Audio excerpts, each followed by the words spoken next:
Hello and welcome to the New Venture Championship Finals Round. My name is Nathan Lilligard, director of the competition, and it's my honor to have you here joining us today for our Finals Round event.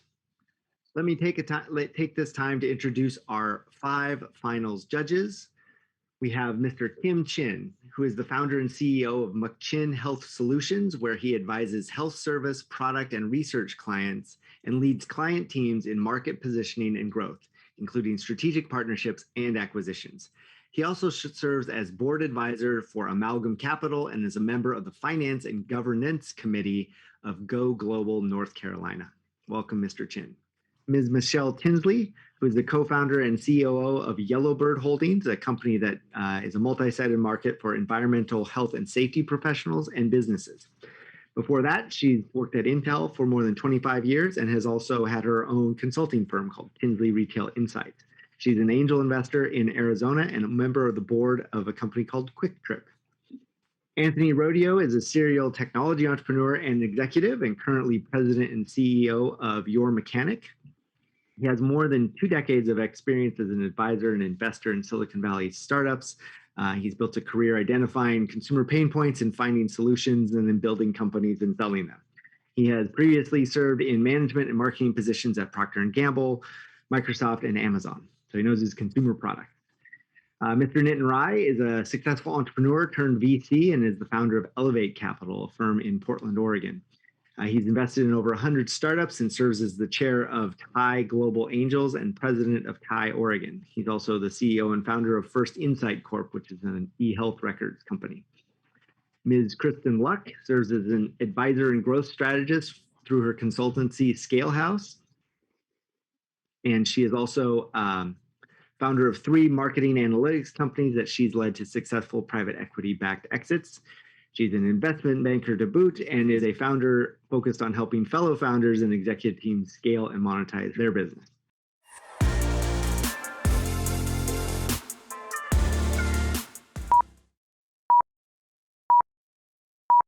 Okay, let's meet our Molly Ali.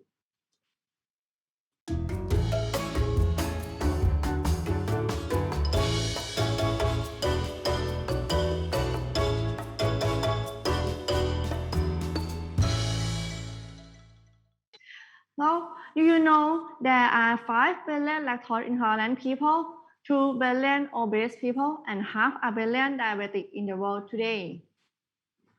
These people all have something in common. None of them can enjoy a simple dish of ice cream. Let's face it, who doesn't like a little treat sometimes?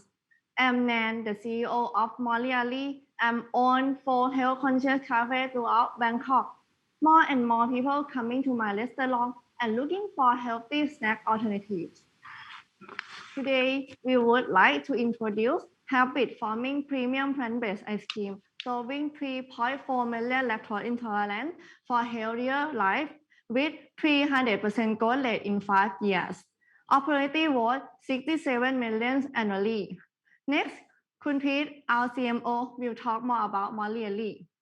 From what Kunet has told you, serious problem around the world. The problem even more intense among Asians. 90% of us are lactose intolerant. 38% have huge risk for heart disease due to high sugar in diet. 50% of us have high cholesterol. And do you know that people in Asia love ice cream just like you do? But take a look here. In total of 9 international ice cream freezers, but none of them have the healthy ice cream. How powerful an opportunity it is for us. Molly Ali bring the world heartier, healthier, and happier delicious plant-based ice cream. Heartier to mind, among having Molly Ali ice cream bring back the delight moment with great taste and texture to everyone's mind, just like having dairy one. Healthier to body, with our healthy premium ingredients come with different health benefits. Happier to the world, we provide responsible and sustainable supply chain with fair trade to local organic farmers and lower carbon dioxide emissions compared to the same amount of dairy product with environmentally friendly packaging. As Kunal, our CEO, has said about the 3 pain, we cure it by using plant-based, so the lactose intolerance and vegan can enjoy. We use special coconut flour nectar sugar, which gives the benefit of 50% less sugar and glycemic index. We are zero cholesterol. Let's stack up against our competitors. In the non-dairy ice cream segment, the carbohydrate we contain is less than 9 grams. We are 20% lower fat than the best competitors, less than half the sugar and half the calories. So let's discuss. Molly Ali is a more responsible and sustainable choice for the world.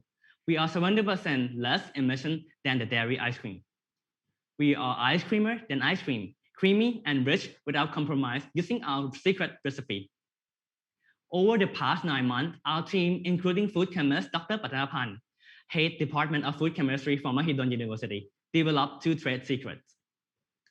First, the perfect recipe. We use our best quality local rice, coconut, and soy as our main ice cream base, as we have a geographic advantage of Thailand location. Second, a unique process to create the best possible taste, texture, flavor, and range of different health benefits.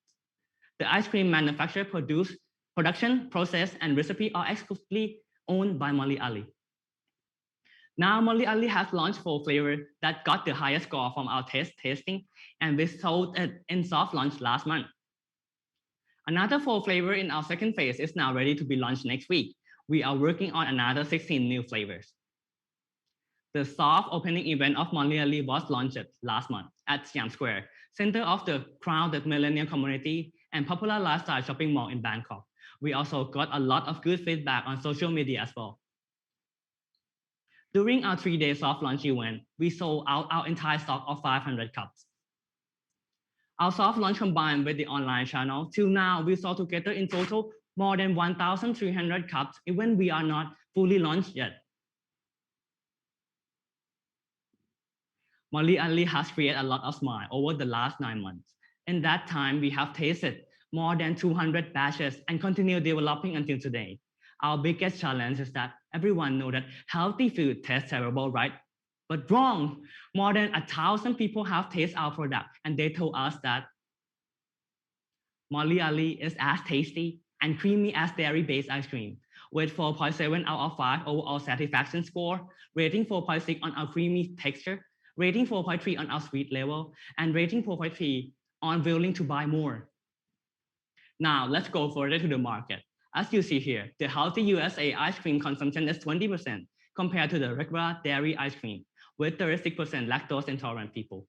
And in Asia, it has even more upside opportunities. We have just only 0.55 of healthy ice cream consumption. And remember, 90% of Asians are lactose intolerant. From the global non-dairy ice cream market that value 37 billion USD, Molly Ali is focusing on 5 targeted countries and aim to capture 11% of the market share, worth 67 million annually by 2025. Molly Ali's long-term vision is to be the first top of mind brand for premium healthy ice cream, to serve millions of people a healthier, and happier life ever. Now, I will tell you more about the go-to-market part. Thank you, Pete. Here are the countries that we are target in our first 5 years. The country was choosing and ranking by percent of ice cream consumptions, percent of health conscious, income per head, and populations. In the first year, we will start in our home country, Thailand, and begin to penetrate China, the biggest country in Asia, at year 5. And for the in-between years, we will going to Singapore and Malaysia together at year 3 and following with Taiwan at year 4. We aim to capture 19% share in Thailand market, 11% in Singapore, 8% in Malaysia, 1% in Taiwan, and 0.01% of our first year in China. Our communication plan focus on social media advertising, where our targeted customer has the most traffic. We will spark the market by using healthy leading influencer to influence customer, gain actions, trust, and awareness, supporting with offline advertising such as billboard, and start sponsor some healthy event after. You have seen earlier that when people try Moliali, we break the perceptions that healthy foods taste terrible. So we're gonna go to the event and let people try and experience our Moliali as much as possible. How do we keep people coming back for Moliali once they have tried it? We will build the Moliali brand experience by create our own communities to connect, inspire, and empower people to have a healthier, heartier, and happier lifestyle. When we go to the market, we will focus on these three as the main channels: Moliali store, digital, and wholesale. Why Moliali store? We use this channel to gain awareness, engage with our customer, and let them experience Moliali to their touch, taste, and sense. Our store will appear at the target segments planned locations through small pop-up store and events. In Thailand and Asia, social media is not just a platform to connect people, but also for actual buying and selling. 40% of Thai people and more than 30% of Asian people love shopping and ordering food online with social media. Food delivery has become even more popular due to COVID-19. They're even placing orders that cost as low as $50.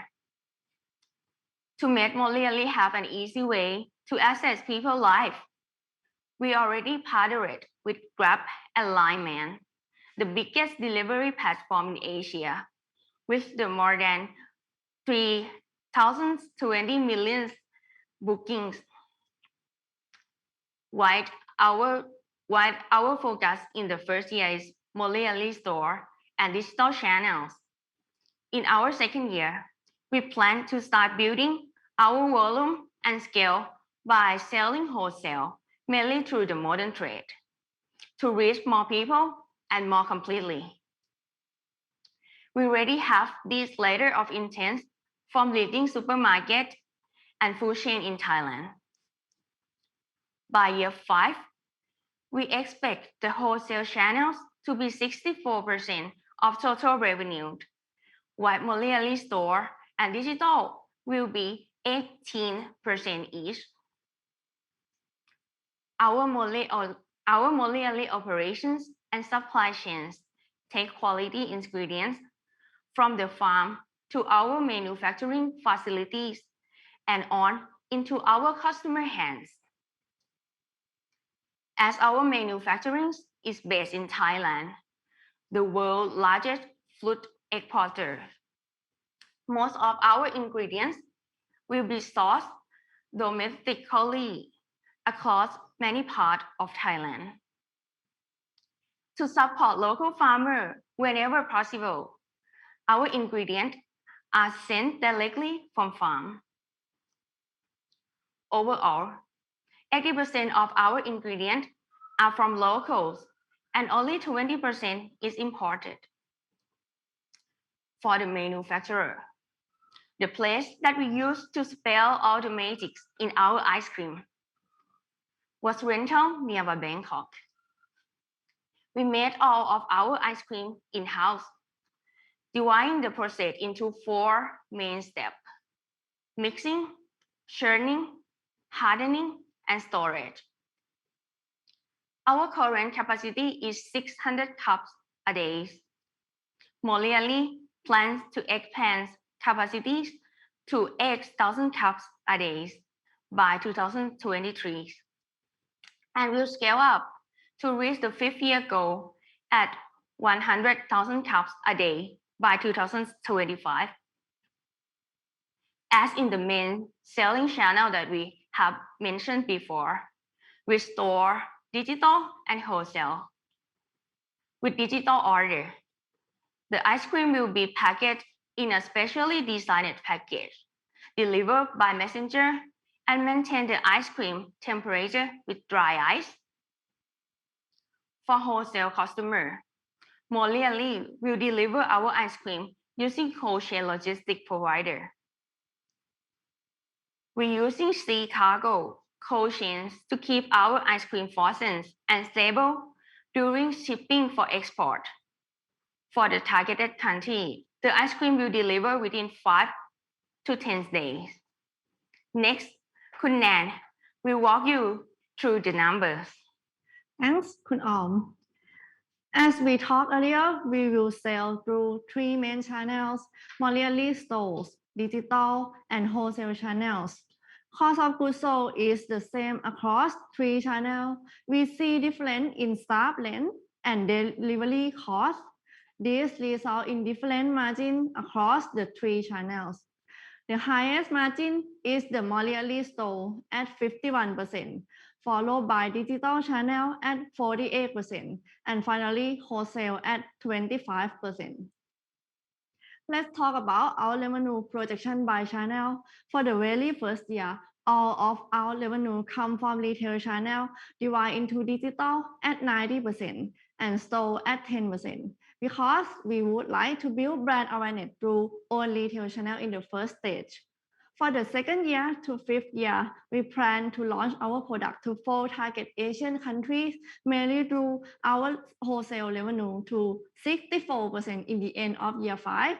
Our revenue in year 5 is projected at $67 million. In year 5, 72% of revenue come from Thailand, 10% from Singapore, 15% from Malaysia, 3% from Taiwan, and 0.4% from China. As we invest a lot in marketing to acquire the first lot of customers in the first year. So we will be break even in 14 months after the first revenue with 100,000 cups. Revenue will grow at almost 300% CAGR over 5 years. With 41 million cups in year 5, our marketing spend is estimated at 22 cents per cup. Next, I will talk about the best part we cannot live without Molially team. Me as CEO and CFO, I have 5 years of experience in the food and beverage industry. I see this opportunity and I want to empower people to have a better, healthier choice. Kun Om, COO, who has strong experience of customer insight as user experience designer. Kun Phet, CMO, who has a strong background in branding, marketing, communication, rolling out and attracting 200,000 users to his application. Together with Dr. Pathamapan, who has over 20 years experience in food and nutrition science. And here is the best advisor, Mr. Anthony, CEO at Asia Pacific Adventure One, Mr. Chumpot, ex-COO of Swensen Ice Cream, Ms. Nishapa with expertise in exporting ice cream globally. Finally, we would like to access to $1.5 million of investment to give 20% of our share. Molially manufacturing can be running within 7 months after funding. For your $1.5 million, we spend the half portion in marketing to acquire new customers from the first funding, 16% from working capital, 17% from capital expenditure, and 16% for other OPEX. The valuation at the exit is $115 million with 5 PE. Investor proceeds at exit of $23 million with 73% of IRR and 15 times investment. Unilever has been acquiring ice cream companies such as the Ingman and EVGR. Recently, they acquired health-conscious product companies such as Smarty Pants and Liquid IV. We see Molially as an ideal fit for a buyer such as Unilever. Your $1.5 million investment in Molially will generate 73% IRR and 15 times investment. And you could help the million people to achieve healthier, happier life. Join us. Thank you. Unbelievable this is plant-based. I'm very surprised that there's no dairy in it. Taste of the nuts is full in my mouth. I'm plant-based. It's really tasty. It's really creamy. If you did not tell me, I would never know there's no cream in there. You will regret if you never try it. It's completely wonderful. Delicious. So why not? Try this. It's delicious. Give it a try. You'll be surprised. I think it's good for both vegan people and regular consumers.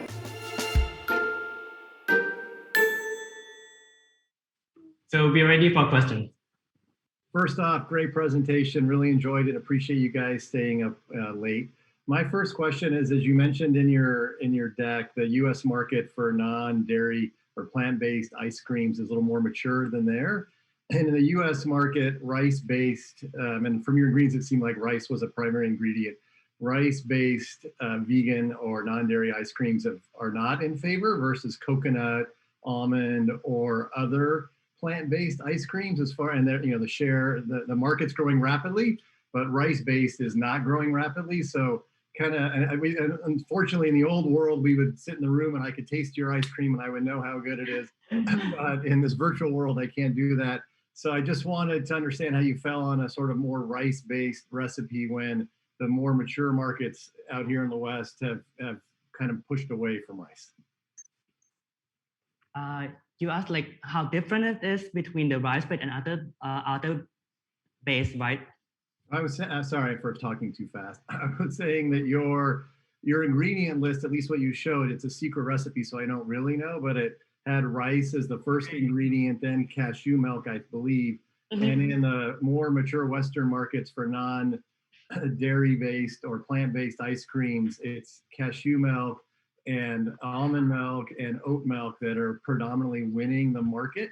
And so, and rice-based is viewed as not tasting as well. So I wanted to understand from your perspective, if your formula is rice-based, why you believe that will carry the day versus the Ben & Jerry's, Haagen-Dazs, and other brands that are doing well here in our markets. Okay. Actually, we have like three base. We use the rice, the coconut, and also soybean together, and it's make like quite incredible taste compared to like we have done with the almond milk and also the pistachio milk as well. Mm-hmm. Yes, and as you know, the coconut, that's one of our main ingredients, is like growing well in the tropical country and is based in our country. Mm-hmm. Also the rice as well. We have actually one of the best rice in the world. Mm-hmm. Mm-hmm. Best coconut taste is here in Thailand. Got it. Thank you. I'll make sure the other judges get so that. I just want to, this is wanted to just, launch off of Anthony's question. So you've done the taste test with 800 people. How many people have tasted it? 1,000 people. 1,000 people. Okay. So is your plan to be primary? I know somewhere you talked about the U.S. market, but is the plan really to get to the 67 million of revenue? Is the bulk of that revenue coming from the Asian market? Yes. Okay. So yeah, this is revenue from 4 Asian countries, target Singapore, Malaysia, Taiwan, China, and China. Mm-hmm. So you don't even want to go out to India yet. So actually, we wanna we rank it by percent health conscious, but in the future, if we have opportunity, we will expand to other countries in Asia as well. Yeah, because if you look at the number of diabetics, India, I'm a type 2 diabetic, and it's rampant in my community. Most of us become diabetic at some point in our lives. So I think India is the whole South Asian subcontinent is a big market potential. And, all this crap food has become very popular in India, all this processed food. Back to I had a question around, so why do you want to start with a store? Why not just, focus on digital and why have your own flagship stores? That's a huge cost. Actually, at our first year, we're gonna focus on digital channels and Moliali store as a small pop-up store first. Then Okay. we'll go to the modern trade after that. Okay, so the stores are primarily, you're not planning to like build brick and mortar stores in your brand. These are just pop-ups. Yes, just small store. So why is your margin at 48% for digital, well as your margins for other channels are slightly better than digital? Because the delivery cost. Okay. Because it delivery cost and delivery commission that they charge us about 30% to maybe 50%. Okay. So we have our margin. Yeah, we use the delivery platforms to like send the ice cream for us on that part. But I think it is a trade-off because if they charge us in GP, but is it a one-off marketing that our brand will know in Grab Lineman? There are many database and many customer in Grab Lineman. Right. So in terms of making the ice cream, would you make it in other commercial kitchens, or will you build your own facilities to actually make it? What's your thinking there?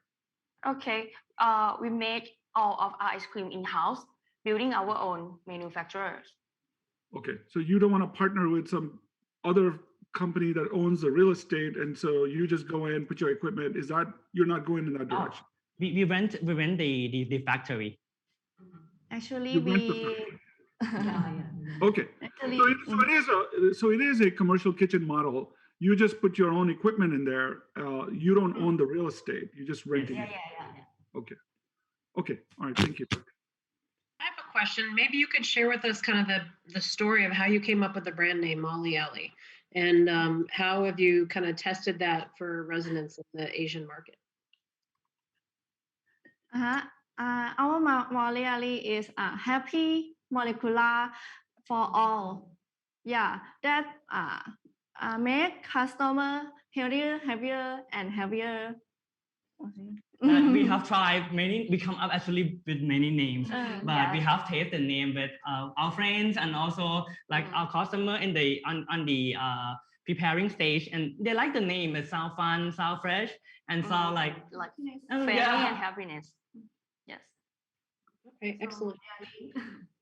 Can you talk a little bit about your trademark registration? I know you mentioned this in your business plan. Can you what are you trademarking the recipe? And then my second question was, what is your ongoing relationship with the food chemist who's creating these recipes for you? Is she gonna stay on with the team and create new flavor profiles for the other countries you're going to be moving into? Okay. Yes, we have a good relationship with her, and she will be one of our team members. She also got incentive, and also we percent share as well.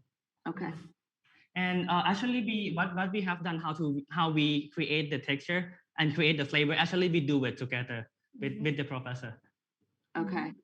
But I assume as you move into new markets, you'll be testing out new flavors that might be more appealing in those individual markets. Actually, we have planned to do like the base, and then we put the flavors additional on top. Okay. Okay. And I'm sorry, I combined two questions into one. But can you talk a little bit about your trademark? So you've applied for a trademark, I believe, for your product, but what exactly are you trademarking? A specific recipe or? Yeah, sure. We are in process to register in trademark.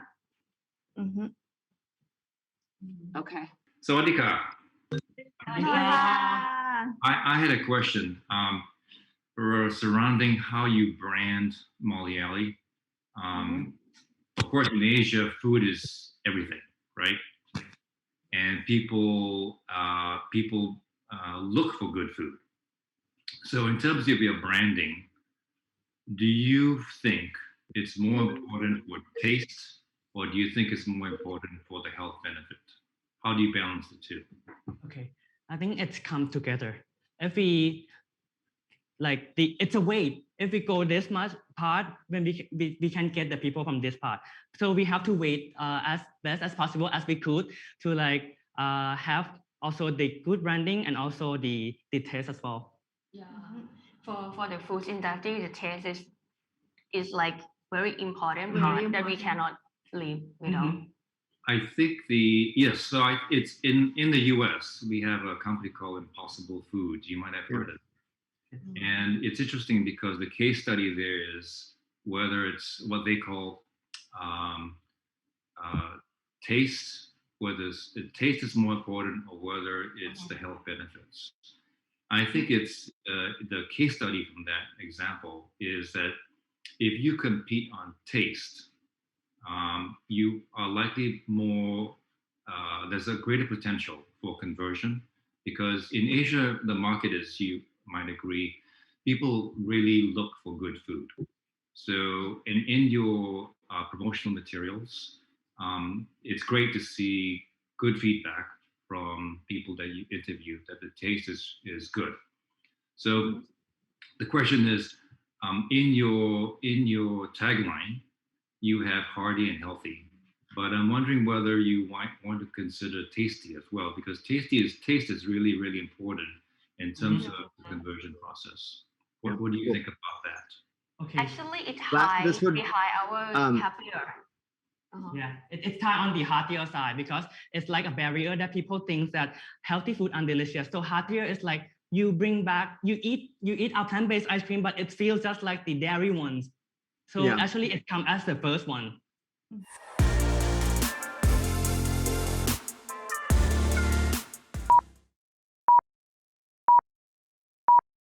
Hi, I'm Nia, and this is Dina and Andres. Today, we'll walk you through the problem we're addressing, our solution, and business model. We present to you Lyra. Lyra is an AI-based lip reading software to empower voiceless individuals and advance the quality of their medical care. I'd like for everyone to imagine something. Think of the last time you were talking on Zoom, only to realize that you were muted. It's frustrating, but only temporarily. Now imagine instead of being behind a computer, you're in a hospital bed, and there's nothing you can click to unmute yourself. During my medical training, I've seen this scenario countless times. How does this even happen? Voicelessness follows a sudden, unexpected critical illness. Over 1 million people each year require a life-saving breathing procedure that inactivates the vocal cords, preventing speech. Despite the widespread prevalence of voicelessness, the current options are slow and inaccurate. Initially, individuals are 100% reliant on writing or gesturing. It's like playing charades. Current voice restoration tools have made a modest impact, but they are invasive and are unavailable for the first 5 to 21 days or more. Alternative text-to-speech technologies are not physically feasible during critical illness and have the same inefficiencies as writing. These tools are inadequate for voiceless individuals, leading to social withdrawal in 75% of them. This is not insignificant. Frontline clinicians have told us it takes 3 times longer to care for voiceless patients, resulting in a $12 billion loss for the US healthcare system each year. Lyra's software application is designed to work on any smart device, including the phone in your pocket. This allows hospitals to download our software application to devices they already have. Lyra is integrated seamlessly into the hospital workflow without ever requiring regulatory oversight. We are classified as a non-significant device by the FDA, and we never store any personal data. Clinicians can grab the hospital tablet with Lyra's application and face it towards the patient. The camera on the device captures the patient's lip movements, and the video data is sent to the cloud for processing. Our proprietary algorithm then instantly translates what would have been a lost patient message into speech. And this is the team that is committed to bring Lyra software to voiceless individuals. Our CEO is a frontline clinician working the voiceless individuals daily. Lyra's engineers have a proven track record of success, including leading the packaging development at Merck for the Ebola vaccine, overseeing the development of new patient monitoring devices, and implementing global commercialization efforts of novel cancer drugs. Dina will now take you through our product evolution and traction. Thank you, Nia. Developing machine learning-based software for lip reading doesn't happen in just a few lines of code. Over the past 18 months, we have developed intellectual property consisting of various software components which make up the lip reading software. These milestones include designing a proof of concept prototype, deploying our algorithm to the cloud, reducing latency from minutes to just 10 seconds, and most recently, we developed a proprietary video collection tool, which has collected over 4,000 videos in the past few weeks alone. This tool is critical for building our video database, which our algorithm can watch in order to learn how to lip read. We've proven that our software can learn on image data at 90% accuracy, and we aim to reach the same accuracy in video training data, which we will assess during alpha testing in May in preparation for commercialization next year. Lyra's technology offers significant benefits to patients, clinicians, and hospitals. Our software allows patients to speak naturally at a conversational rate, which reduces their frustrations and allows them to truly advocate for their health. With patient speech efficiency restored, we estimate that we can give clinicians back 1/3 of their time. Lyra not only caters to the voiceless individual, but allows providers to engage with even more patients daily, directly driving hospital revenue. So with Lyra, hospitals are happy, patients are happy, and everybody wins. No commercially available lip reading software exists. We've identified two main competitors, DeepMind and Lyopa. While DeepMind is solely focused on open lip reading or predicting any word in any language, their accuracy is only 60%, which is not clinically translatable. Alternatively, Lyopa is using a closed vocabulary approach, which allows for higher accuracy than DeepMind, but at the cost of limiting users' speech to just 20 specific phrases. Lyra's hybrid approach combines these two methods. By focusing on a health-centric vocabulary while allowing for flexible sentence structure, Lyra will be the first to market. We were selected as the first UNC venture backed by the Microsoft for Startups Partner Program. Lyra is poised to become a Microsoft co-sell partner, allowing us to leverage their outside sales force and B2B online marketplaces to scale our business. UNC is our home base and just awarded us a grant to further our technology. Once we develop Lyra's software, we envision it going back to UNC as one of our first pilot sites. Finally, Lyra was selected by the Clinton Foundation. Their capital and network support has accelerated our marketing efforts, driving patient advocacy and institutional awareness of our product. Lyra so far has connected with 8 groups consisting of speech-language pathologists, ICU chairs, ENT surgeons, and more from key healthcare institutions, all expressing their commitment to test Lyra's solution this year in our beta pilots. During beta testing, providers will be given an access code that allows free, unlimited use of our software. Key feedback, including the user experience and patient-reported outcomes, will be collected through focus groups and surveys. Their responses are the start of our health quality data acquisition and the final step in validating our software functionality and delivery for commercialization. And now Andres can take you through Lyra's business model. Fantastic, thank you, Dina. So we are estimating a $3 billion TAM. This includes hospitals and skilled nursing facilities. The hospital market alone is 6,000 institutions, which is representative of a $1.5 billion cap. There are 3,300 urban hospitals across the United States, and they perform 97% of voiceless inducing procedures. We're focused on just the 3% market share of this beachhead through 2024, which is representative of approximately 100 customer accounts. Tracheostomy patient, which is one of these voiceless inducing procedures, costs up to $150,000 to care for. Our solutions per patient cost represents 0.3% of that. And we accomplish this by delivering a SaaS-based model that prices out at about $500 per patient. Our subscription packages are tiered. This allows for variability in the hospital size as well as the patient demand, with Tier 3 carrying up to 600 patients per urban hospital, and Tier 1 representing much smaller facilities like the nursing facilities with up to a 200 patient load. A revenue boosting characteristic of our model are multiple add-on features. This includes multilingual capabilities, personalized voice, excuse me, and enterprise integration. Now, we've tested several pricing models, including a common per computational hour approach. However, we found that these models do not promote patient utility because of the health system's propensity for cost mitigation. Health systems are incentivized to reach their patient load cap through these tiers with a utility discount that's incorporated into our pricing model. As long as they continue to use this with more and more patients, they'll be able to achieve savings on these subscription tiers. Now, how are the key stakeholders responding? So we performed an exhaustive 350 plus customer interview journey. We've identified speech language pathologists or SLPs as our institutional ambassadors, and this is because of their fundamental role in treating these voiceless patients in an inpatient setting.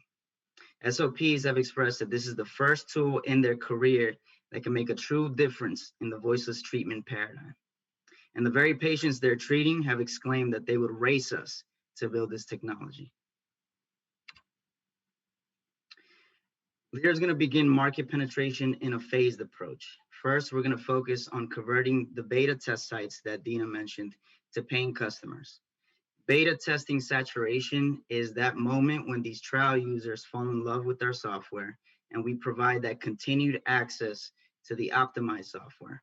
This is as long as our institutional ambassadors, the SLPs and the clinicians they're interacting with, they help Lyra ascend through the supply chain, which is, we understand, is very complicated. In a parallel approach, Lyra is going to connect with frontline voiceless clinicians from urban hospitals across the US by providing a free trial subscription. We're going to look to do this rapidly and cheaply by utilizing the established relationships that our very team members, such as our CEO, already have with other clinicians across the US. Lyra then phases this into investing in a lean direct sales force to help increase reach into purchasing committee evaluations, the much more complicated component of that supply chain channel. And finally, key corporate co-sell channels, as was stated with that Microsoft partnership, can offer ready access to established cloud services customers in their healthcare vertical in exchange for what we're seeing is a 10% commission share on the revenue we achieve. Now, key distribution channels here include direct sales and also an online marketplace channel where hospitals already engage with partners such as Microsoft. By phasing this market entry approach, we're going to scale gradually into managing a lean sales force by 2023. That's going to allow us to maintain our customer acquisition costs at a 5-year average of about $60,000 per customer. And keep in mind, those customers are these hospital accounts, these health system accounts. Lyra is going to maintain an above industry benchmark lifetime value to customer acquisition cost ratio of 3.2, a sustainable 10% monthly recurring revenue growth, and an annualized recurring revenue to that customer acquisition cost ratio above 1. We anticipate significant financial upside as we ramp up these sales efforts and we capture that 3% market share across all of these urban hospitals. And we're looking at $47 million of a revenue opportunity for 2026, with a break-even 30 months post-commercialization and a quadrupling of our customer base once we integrate these direct sales channels across those latter years. We'll take full advantage of SaaS unit economics by gradually decreasing our cost per computation hour from about 52 cents to 12 cents by crossing that 100 customer threshold.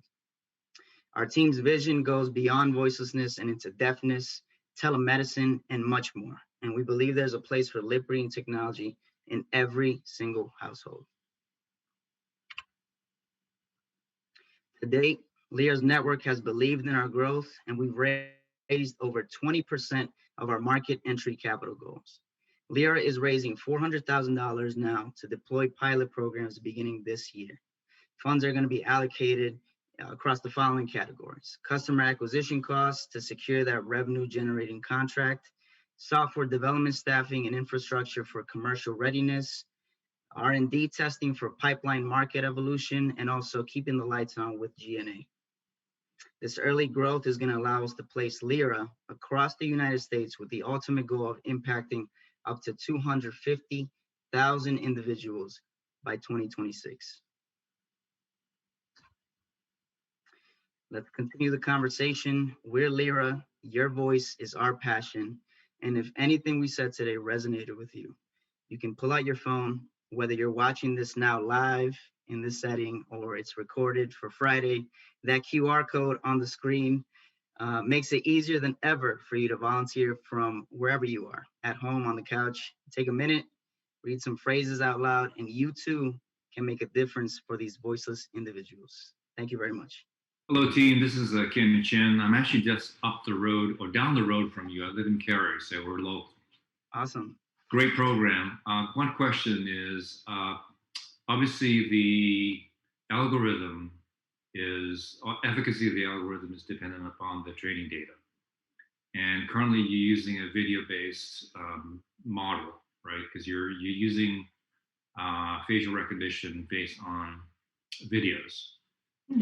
What is your training data look like at the moment to be able to achieve 80% accuracy?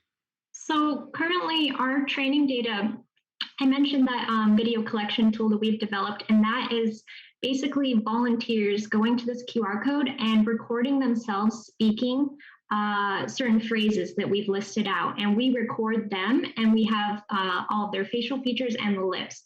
And so we take that data, and the way we've set it up is we have a master list of sentences that we think kind of encapsulate this healthcare vocabulary. And the sentences that show up, we kind of have it set to a limit of when 50 different people read that sentence, then it kind of says, okay, we have enough data for this sentence, and it moves on to the next one. So we are slowly filling up all of these sentences by having at least 50 repeats of individuals saying these.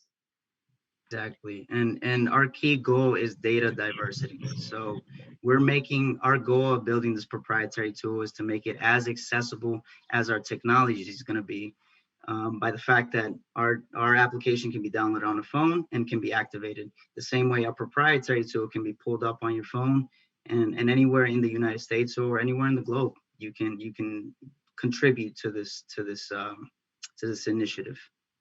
I have just a quick follow-up question to that. Your current enterprise version for healthcare is based on conversations with patients using a limited sort of to help the healthcare lexicon. What does that mean? Does that mean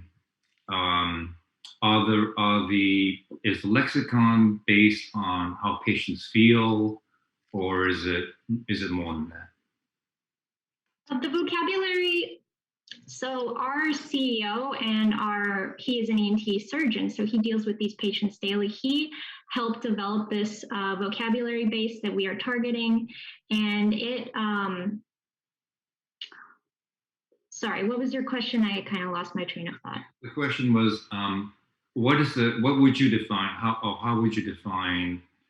The health, what is the healthcare lexicon? The healthcare vocabulary, it just covers words that you wouldn't say in sort of everyday language, like surgeon, pain medicine, anesthesia, things like that. So we're really targeting those common phrases that patients might be saying, like, I need more pain medicine, I need to get my nurse, my leg hurts, that type of thing. And we use current existing tools like the boogie board to sort of build out that entire lexicon. So anything that patients are using in the hospital setting right now, we extrapolated those words and built an entire, I would say, a 300 phrase globish vocabulary to be able to enact this technology. The reason why I asked that question is because I think it's really smart to start with industry specific, in this case, healthcare. but clearly the larger market is a consumer version. And if you're right now you're limiting that to operations in the healthcare system for conversations between caregivers and patients. At what point do you anticipate being able to migrate the system on into a consumer-facing application? That's exactly right. Like you're hitting on our evolutionary trajectory.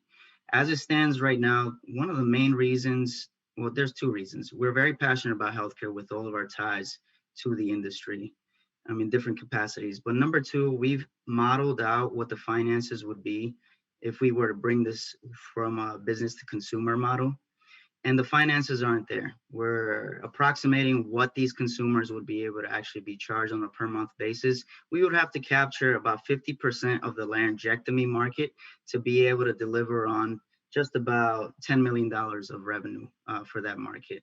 Whereas if we're dealing with the inpatient population, we're estimating $30 million in terms of the market opportunity, as long as we capture 3% of that.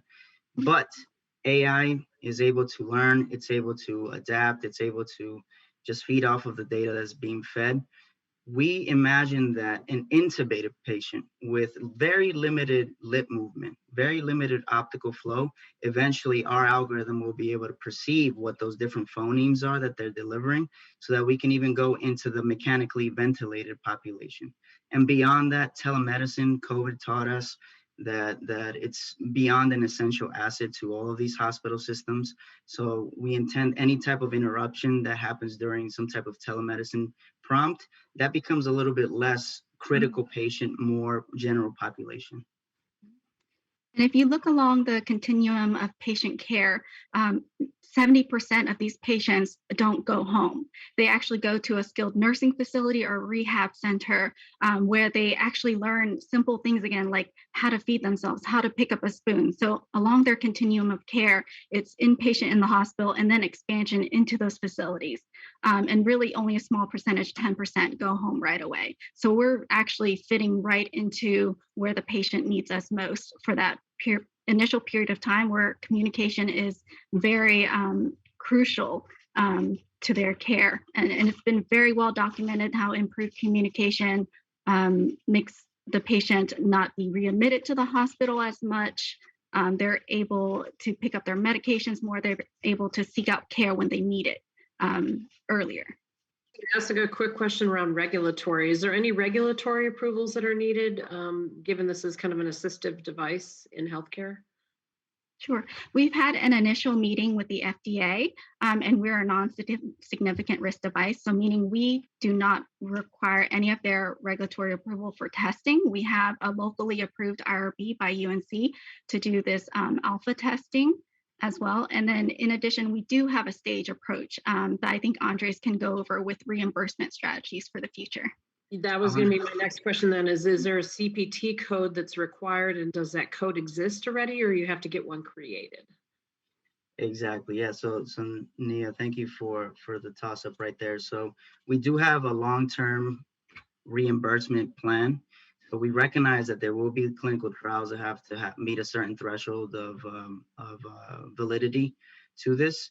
Our long-term plan is that we'll be able, there's some current success within the AI market through a pathway called the New Technology Add-on Payment. So NTAP has been achieved by a company called Rapid AI that deals with strokes. Essentially, they have very expensive patients that are being cared for in the inpatient setting. So these very expensive patients, there's a shave of about $1,500 that the hospital gets back in terms of revenue that gets generated for them, as long as they use their AI-based technology. We intend that to be our trajectory so that we can get more access across the United States and be able to present more of a revenue generation value proposition 3 to 4 years down the line. I know that you mentioned that you are developing multilingual capabilities. Which languages are you prioritizing? That's an excellent question. So we are prioritizing Spanish right now, and that's not just because of growing demographics of Hispanic populations across the United States. It's specific to our inpatient population that deals with tracheostomy. So the incidence of tracheostomy, the insertion of a breathing tube through the neck, that is increasing amongst Hispanic populations from 7% to about 18% on an annual basis. And that's even old data. We don't even have the true real COVID-19 impact that has occurred. So for that reason, we understand that urban populations are very concentrated with Latino populations across the United States. We need to be able to service their hospitals with Spanish-speaking artificial intelligence. So that's our next move. But as it was mentioned prior, our technology continues to evolve. We hope to expand beyond just that language, but Spanish is the low-hanging fruit. Right. Yeah. What's the reason for the increases? Like in your business plan, for instance, on page 4, you said at UNC hospitals, the incidence of voiceless resulting procedures has increased 338% over the last 12 years. That excludes COVID. Sure. So for the reason for the increase in trends is due to the aging population. So that subset is growing, and not only are they growing, but not only are people living longer, but they're living longer with chronic diseases. So you can see the increased number of complications that come with that longer lifespan. In addition to that, there is an increase in head, neck, and cancer rates on top of that. And then just some of these patients don't even know it's going to happen to them. The rates of accidents are also increasing as well. So those are the 3 main subsets. All right. So I want to go to play the tape back to the use case itself. So what percentage, so based on what I heard, first I heard tracheotomy, then I heard intubation. Have you guys personally, I mean, I know you've got a ENT physician who's involved in this, but there's so many tubes that are sticking in their mouth. I mean, how can they even verbalize anything with their lips? And especially if the patient is intubated, chances are that they're also been put asleep. So I'm trying to understand the overall market for this, even in a hospital setting. How many tracheotomy patients do they actually host in any given day in an average hospital? Sure, absolutely. So just to run some numbers, and this is very old data. So one of our initiatives is to update this epidemiology through a study of our own that's being conducted out of UNC. But as of I believe it's the late 90s, so correct me if I'm wrong, Nia, you're closer to late 90s, early 2000s. 100,000 new tracheostomies across the United States per year. And now we can imagine that this has increased given our other trends that we've analyzed across our business plan. But the fact of the matter is that these hospitals, if you're an urban hospital, and one of the ones that we've modeled is obviously UNC, our home base, they are seeing 42 patients on average every single month that are in need of our technology if we were to propose that value to them. So that means that those 42 patients are all using rudimentary technologies up to the point where they can finally have a speaking valve or a TEP inserted so that they have some form of voice restoration. Now you're hitting on the intubation, how complicated it can get with other patient populations. Now this technology is not going to be for everyone at the same time. It's always going to be a gradual process, and there's going to be some patients that are excluded out of this because lip movement, let's face it, it's not a reality for every single being on the planet, but it can be applied to different settings where there is some type of mute affliction, or there's some type of voicelessness through telemedicine or deafness or just some difference in communication. At the end of the day, we're a communication restoring tool that is non-invasive, and we'll just have to make sure that we're very targeted about who we market to, who we make medical claims to in the future once we have clinical data. And for a very valid reason, it just may not be a plausible thing for somebody that's intubated and is under anesthesia. So if somebody is in tracheotomy, they've got are they in the ICU or are they in an acute ward?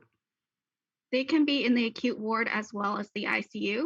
So if you think about a patient, they're there for about 28 days on average, and some people are there for 3 to 4 months. So they're gradually improving over time. So they may be in the ICU at first, but then they transition out to a floor. And then even then they can continue with this tracheotomy in place when they're in the rehab facility. So there's a long period of time where they could really need this technology.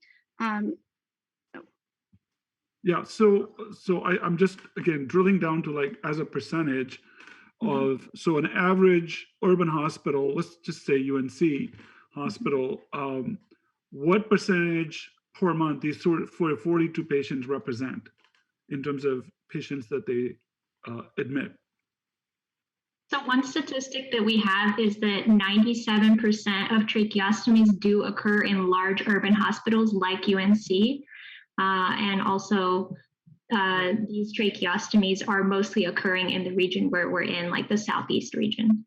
And so how many patients do these large urban hospitals admit every month total? I'm trying to assess, what is the 42, what's that ratio?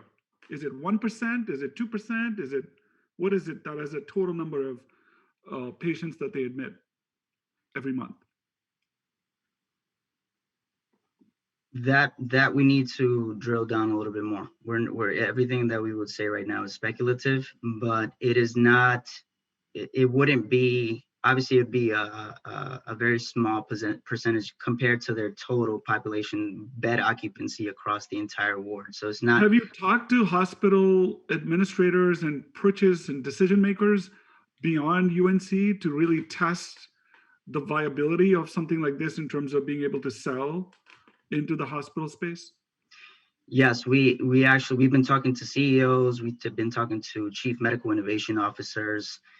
We just had a conversation with someone outside of our tier 3 urban hospital customer segment, a CEO out of a medium size, so tier 2 hospital community out of Michigan.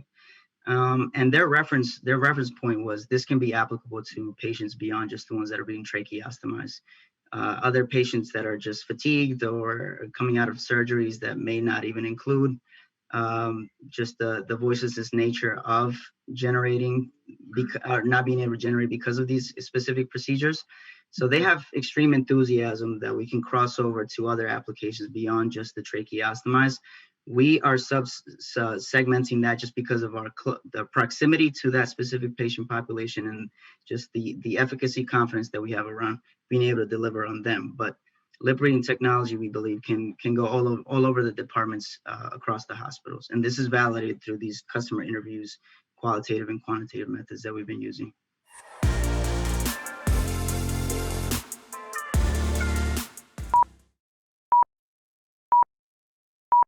Thank you so much for being here with us today.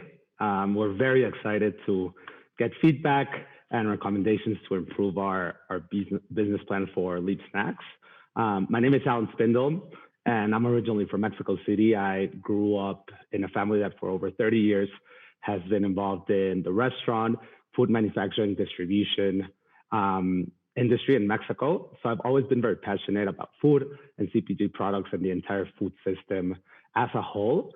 And when I moved to LA to start my MBA at UCLA and went to the grocery stores, I saw that there was a lot of products in different categories in the grocery store that spoke to my heritage from Mexico. I saw salsas, saw tortillas. I saw even beverages that were the same as back home. But whenever I was looking for a healthy snack, it was impossible for me to find something that spoke to me and reminded me of Mexico and of back home. So for me, that was like a clear moment that there's a huge problem in the United States in the fact that there's a lack of healthy snack options at an affordable price for the Hispanic segment of the country. And this is a big deal because 25% of the entire country is Hispanic. And over the last decade, 52% of US population growth came from the Hispanic community. The opportunity here is that through research, we figured out that 75% of Hispanics are actually more likely to purchase a product that connects to their culture. So there's obviously a huge void for us to fill in this segment.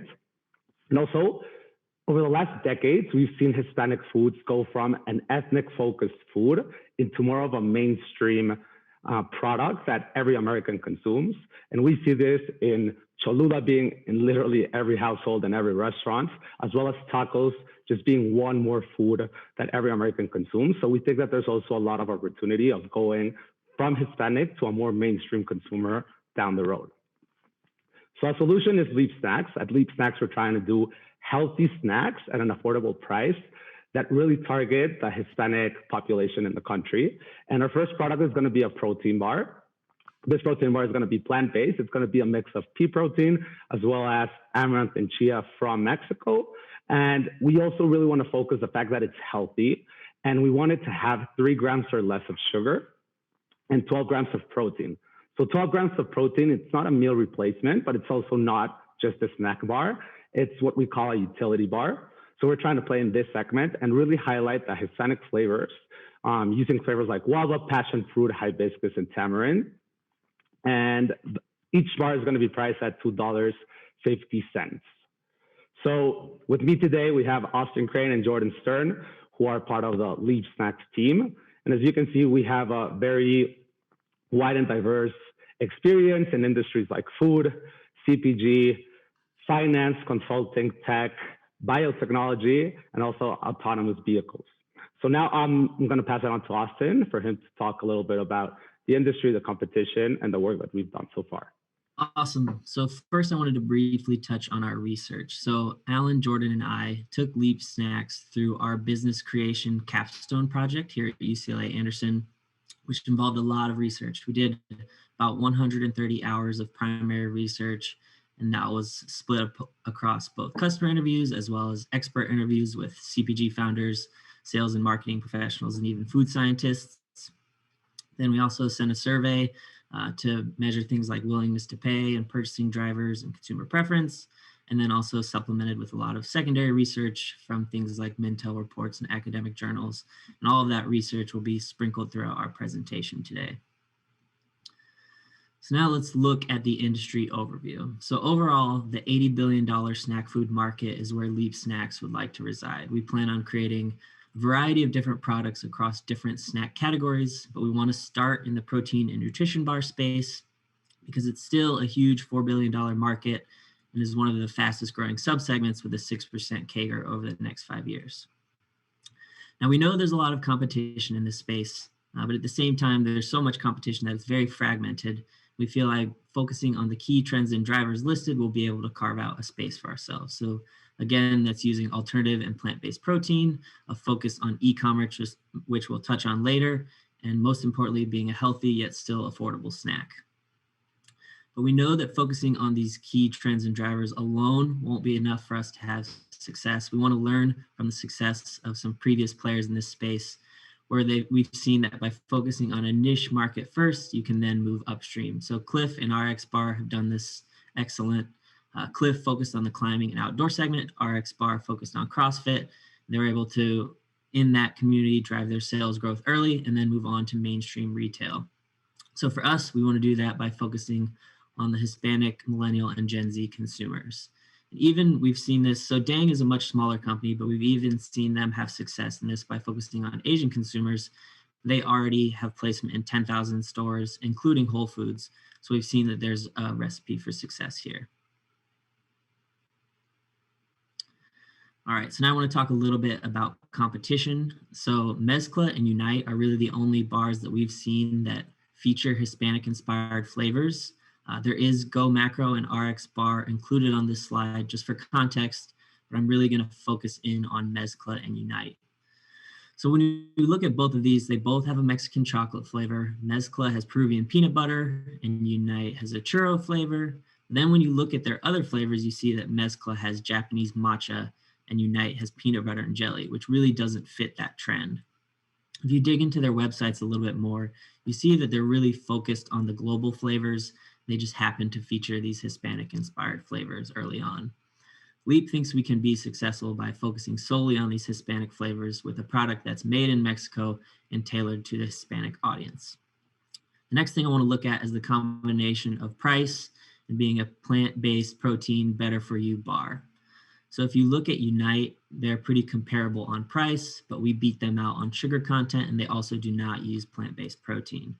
Then when you compare to Mezcla, they're closer to us on the nutrition side, but we beat them out on price. So with a combination of all these factors, we think we can be successful in this space.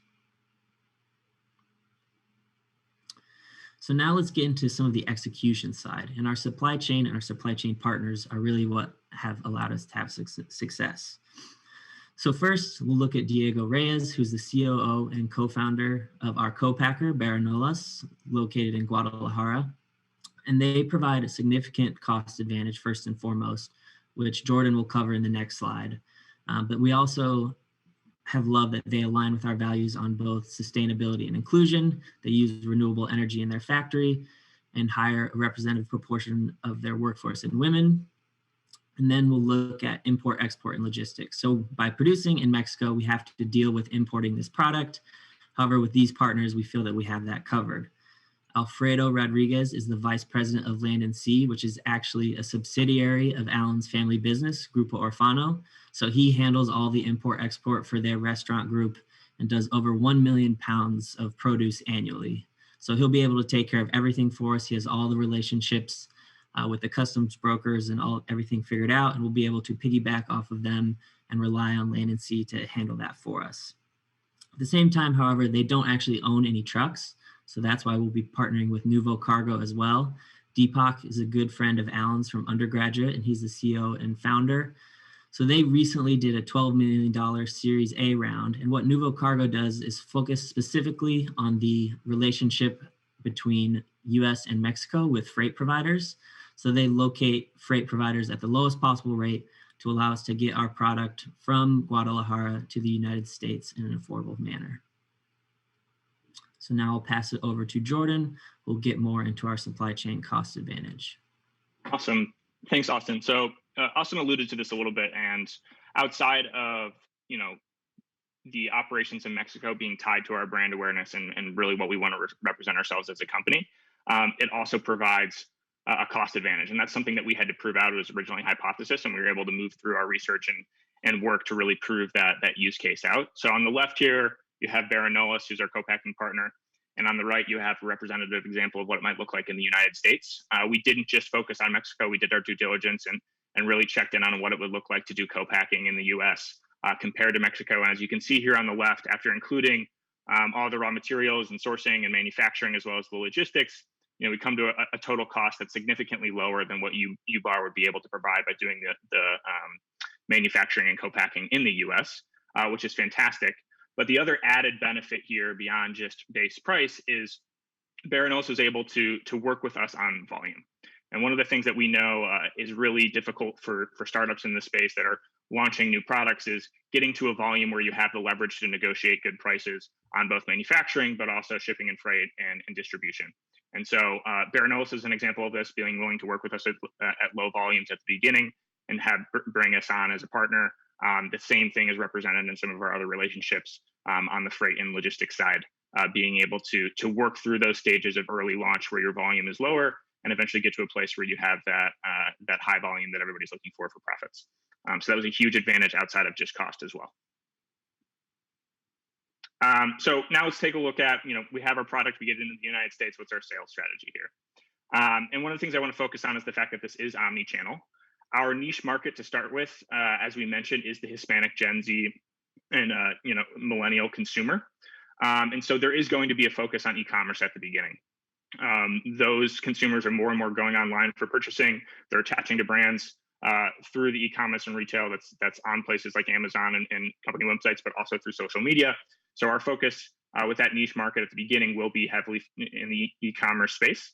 And we'll do that through working with Amazon and really taking advantage of the ability to leverage their network and use cases to really drive adoption quickly. But also we want people to be able to purchase through Leap's website as well, because that's where a lot of our brand content will live too. And I'll get into that a little bit later. What we do really understand is that to become this national brand that we want to do with Leap Snacks as we launch new products, we have to have a retail presence that's essential in the space. So as we move through expansion, we will make sure that that retail presence is sound. We will start at independent Hispanic grocers. And as we work to expand beyond California to the Southwest, which would include states like Nevada, Texas, Arizona, we will then move towards regional grocers and eventually national retail chains. And those will look more representative of the retail chains that mainstream consumers shop at. Some of the expansion later as we go national will include states like New York, Illinois, and Florida. And that's where you'll really see our ability to go beyond just the Hispanic consumer itself and really get into those mainstream markets and see adoption. And we see that being driven a lot by our retail growth. So let's talk about our marketing strategy here for a second. So one of the things that we really wanted to focus on was not having our brand and our marketing strategy just being about the one product and pushing product and saying, hey, here's the price, here's what it looks like, go out and buy. We really see our success being driven from an attachment to our customers. A big part of this is really giving the Hispanic community, specifically the Gen Z and millennial community at the beginning, something to attach to with a brand that's not just pushing them a product, and really get that fast customer adoption. And so to do that, we're going to have a heavy focus on the digital side. We'll be doing blogs and newsletters, using our social media and influencer campaigns to really drive that connection with our customer. And then obviously there's going to be ad spend associated with that. On the right here, you'll see some representative examples of what we're talking about when we say we're not pushing product and we're more talking about the culture. These are actually polls directly from our Instagram account, and the types of things that we're posting are more about giving the Hispanic community a feeling that they're being included in this better for you space. There's a product and a brand out there that's really speaking to them and their culture as Hispanic Americans and what that really means. And we feel that is a great way to drive that brand adoption. And then obviously as we move into larger and have a larger retail presence, that same marketing strategy will be applied in a more direct manner when we're talking about store demos and merchandising and doing the more traditional marketing efforts that will be attached to sort of growing the brand nationally. At the beginning, as we start talking about launch, a lot of our spend and time will be spent on building our brand community and collecting emails and listservs around our Kickstarter campaign that we will drive at the beginning and as part of our launch strategy. The Kickstarter campaign is great because you can get some crowdsource funding, but we're also using it as a tool to generate buzz around the product. So it has things on both sides outside of just the financing. So that's a look at how our marketing strategy will go at the beginning at a high level. And I'm happy to kind of dive into other things too, if you have questions. Great. So marketing, sales, all of that is fantastic, but let's talk a little bit about this product. And if at the end of the day, if we can't make a product that tastes good and really is within that scope of what we're talking about culturally and attaching to these Hispanic values and ingredients and flavors, then we're out of luck. So how did we approach this problem of designing that product? First and foremost, we needed to understand what the main features of our bar really should be. And those features are driven by the benefits that our target consumer are looking for. And through our research, our interviews with customers, and just going out and experiencing what's out there today in the retail and e-commerce space for products like this, we really settled on 4 key drivers from the benefit perspective of our customer, which is that culturally relevant ingredients and flavors. Alan mentioned at the beginning the real drive that this consumer segment has to buy products that are attached to their culture. They have a slightly different taste profile than the typical, consumer in the United States. It's more of a focus on sweet, sour, and spicy, and less on the traditional, peanut butter and chocolate flavors that you see on the shelf. The ingredients, we want them to be simple, understandable, and something that, we can drive with education so that people really know that they are eating, what's on the label and where it comes from. And it's, Hispanic driven and Mexico driven. And then the better for you ingredients, of course, is key here. We really want this to be a healthy option. We know that this consumer segment is looking for that, and we want them to be included on this journey that, the United States is going through with the better for you category. So how did that come to realization? This is sort of a look at our product development roadmap and where we are today. We started out in our kitchens, which was fun, really making bars and understanding what that really looked like for what we looked for and texture and flavor profile and just getting our heads wrapped around the problem. That was in fall of 2020. In the winter of 2020, we worked with a culinary expert, chef, to really hone in on what flavors matched, what didn't, what were the reasons for those things. We didn't want to do this all alone. We knew we needed expert help there. And then if you look at spring 2021 here and where we are now, we are working directly with our co-papper who has an R&D arm that is helping us do the final formulation of the bar. We're in the middle of that iteration process. We're on run 2 of probably about 5, where we're refining this final formulation and getting our flavors right and our ingredient lists right and making sure we're matching those key drivers we were talking about before. The next stage will then be moving that to product testing, where we really discover and make sure that this is manufacturable, that it's shelf stable, and all of those things that you need to move into the larger sort of retail spaces that we're talking about and really get this product into customers' hands. Then obviously we will move on to production. Thanks, Jordan. Now I'm gonna dive a little bit deeper into the actual numbers of Leap Snacks. So as Jordan mentioned, we're gonna basically play or be involved in 3 different revenue channels. One is wholesale, the other is Amazon and direct to consumer. And on the right side, you can see the actual profit that we're taking from each of these channels. So wholesale is 54 cents per bar, and we're going to sell it at 126 to the distributor. And Amazon and direct to consumer are going to have the same price, $2.50. And for Amazon, we're actually going to experience a higher profitability per bar than the direct to consumer initially, as we're projecting that at first consumers that don't know our brand are not going to order 30 to 35 bars. So we're projecting an average order size of 15 bars for this. So going a little bit deeper on the actual components of each of the unit economics, here we're aware that distributors and retailers take a margin off of the retail price on the grocery store. And speaking with a lot of entrepreneurs in this space, we noticed that there was a lot of variety with respect to the margins depending on the food category. And after speaking with people in the snack bar specific market, they told us that on average, the distributor is thinking on taking 20% and the retailer 30% per bar. So by us selling our product at $1.26 to a distributor, we're able to put it on the shelves at $2.50 and still enjoy that competitive pricing on the shelves. The produce cost, import cost, labor cost, and packaging costs are going to be the same throughout all of the unit economic slides that I'm going to be talking about. And this is going to generate a 42.7 wholesale margin. This number is using the wholesale price, not the actual retail price. Moving into Amazon, at first we were kind of skeptical of working with Amazon because we've heard of the huge costs involved with operating in their platform.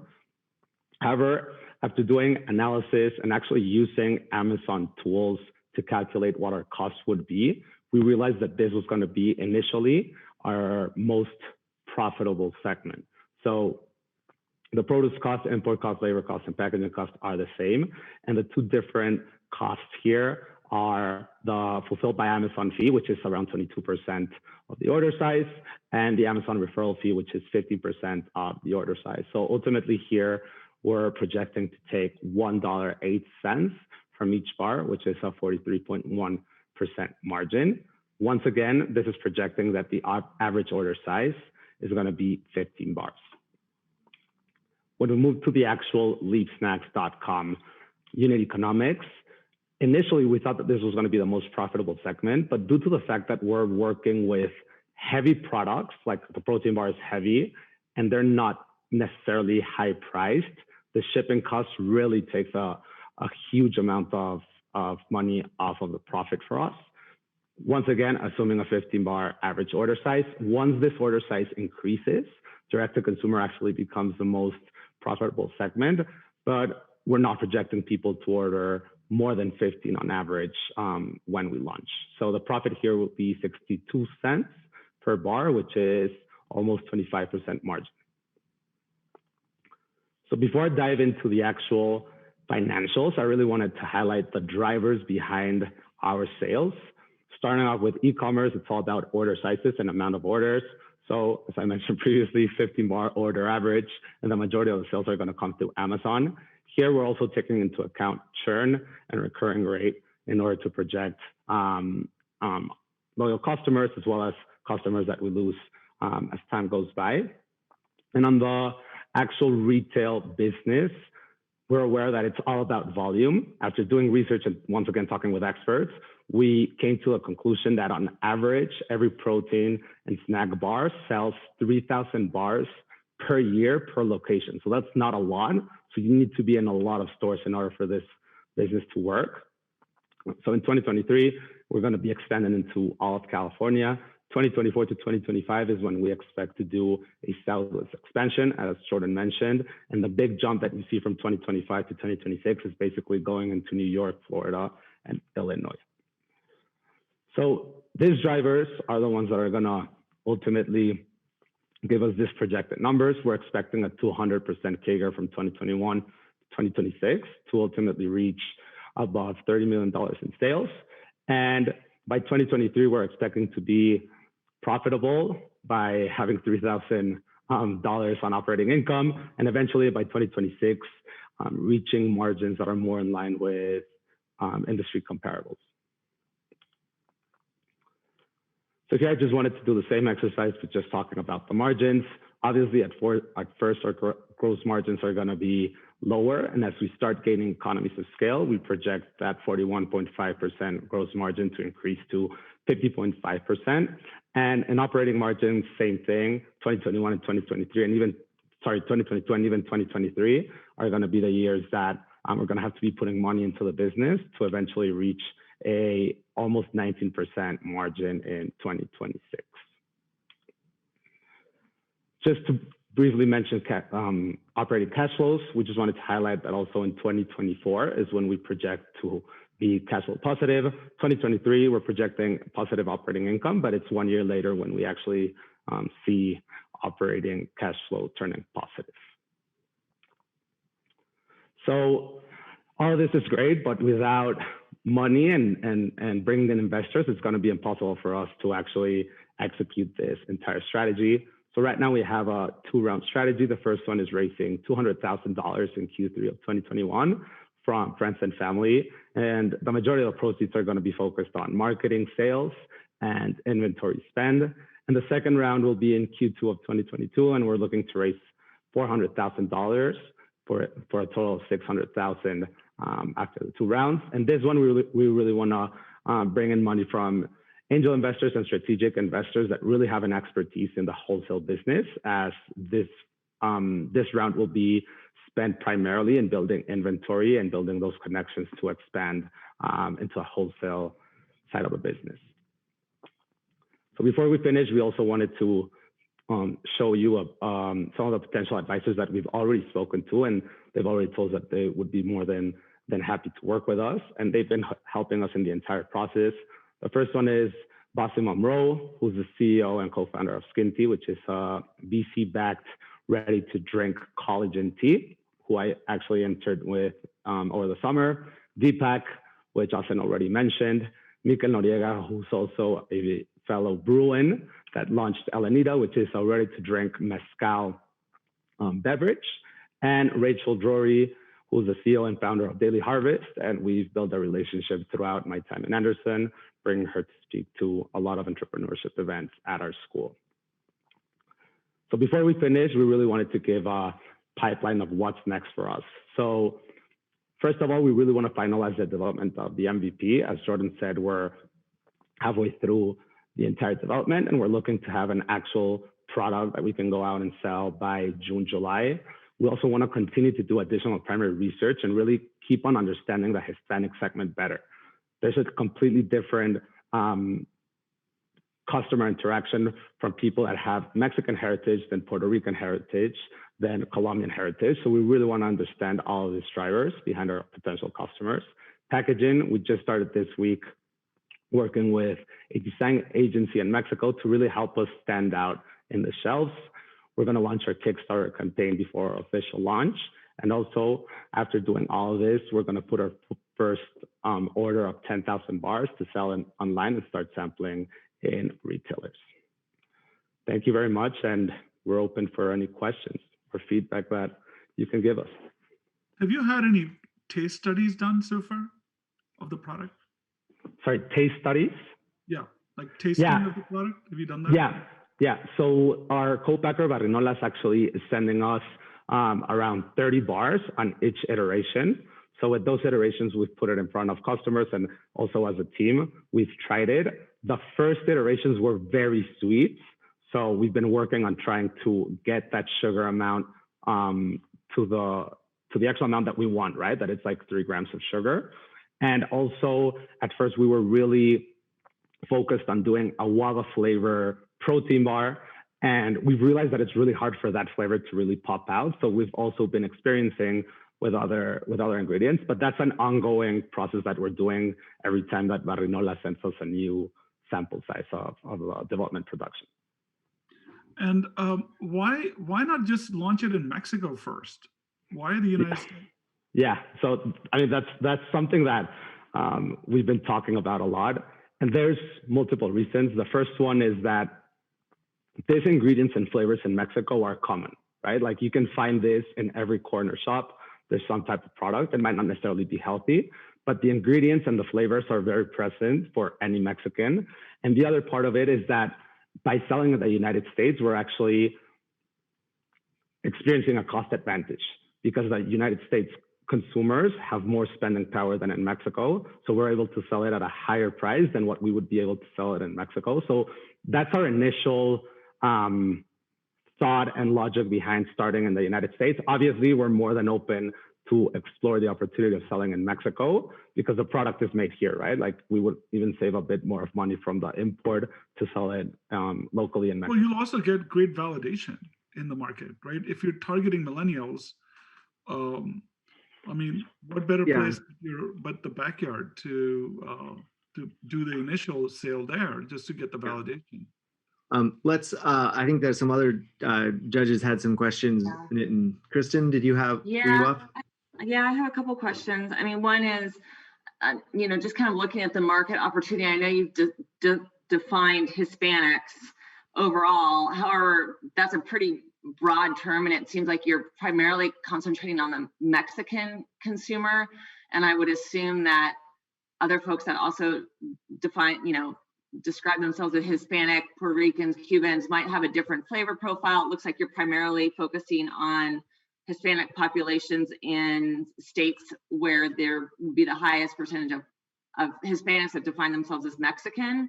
So I'm just trying to understand, you kind of bounce back and forth in your business plan between what the market opportunity is, looking at the entire sort of like Latin American or Hispanic segment, but you're actually only targeting, it seems like, at least from a marketing and flavor profile, only like Mexican or Mexican American consumers. Yeah. George, do you want to take this? Sure. So you were right at the beginning. So our initial product, the bar, is going to be focused on that Mexican version of the Hispanic consumer, and that's why our launch initially be focused in California and then southwestern states where that population is higher. What comes later, as our brand develops, we will introduce new snack categories, and the focus of that will be driving our growth as a business in other states that have large Hispanic populations, but might be non-Mexico driven. So if you think about New York, Illinois, Florida, as you get a more diverse set of what Hispanic really means, the process there will be, as we introduce new snack categories, they will be tailored to those other types of consumer bases within the Hispanic category. So as we do our retail and e-commerce launch across the United States, our development pipeline for the product also includes introducing new products that are more focused on different aspects of Hispanic culture, and that will grow as we go into those other states where that demographic might shift. So that's our plan for addressing that exact piece. Yeah, and then my only other question was on Exhibit 2. I don't know if you guys have looked at SPINS data for those different brands to see what percentage are coming from millennials, Gen Z, and Hispanics. But that's just a recommendation if you haven't done that yet. So for the SPINS data, we would love to look into that. We've come across with the fact that it's kind of hard to actually get that information. But yeah, we're working on trying to understand better the target customer of millennials and Gen Zs, for sure. Well, thanks so much for that.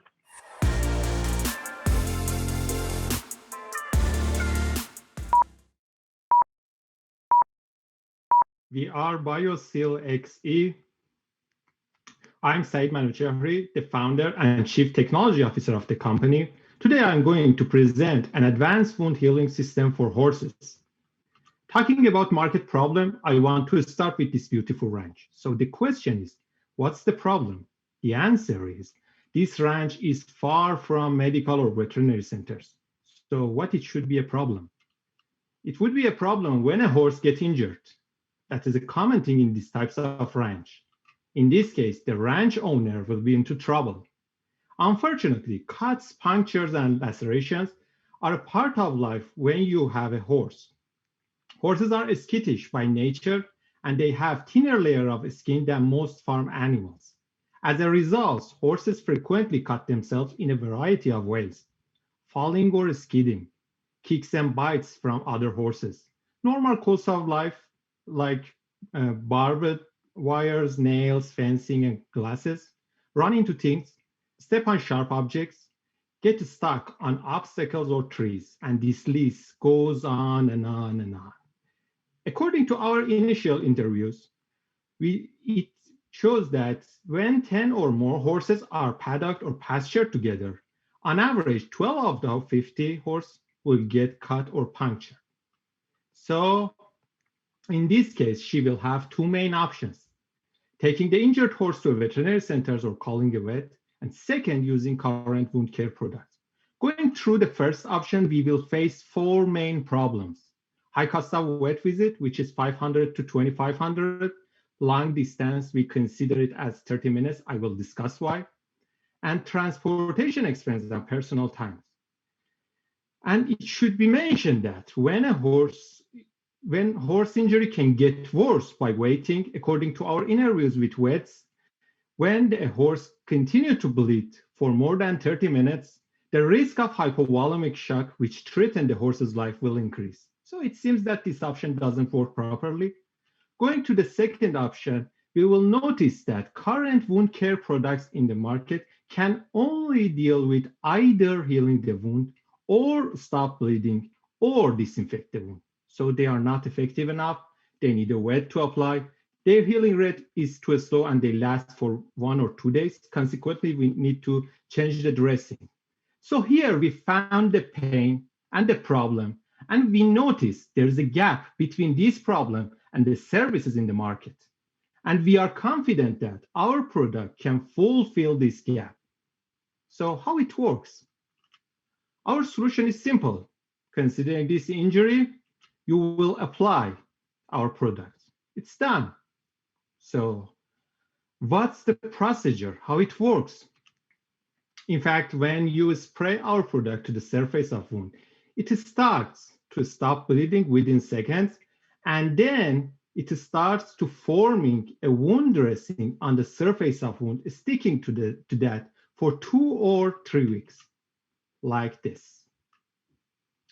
So, ladies and gentlemen, I want to introduce you Bioseal XC, that is a wound bioadhesive with 2 main parts that will be combined together and would be sprayed to the surface of wound with 6 main features that I'm going to discuss them. Immediate blood clotting. It stops bleeding in less than 30 seconds. With the ability to load drugs like painkillers and growth factors, it accelerates wound healing. And with antibacterial and antimicrobial features, it prevents infection. You don't need to be a medical expert to apply these products or having medical training. And it saves vet bills costs and dressing change costs.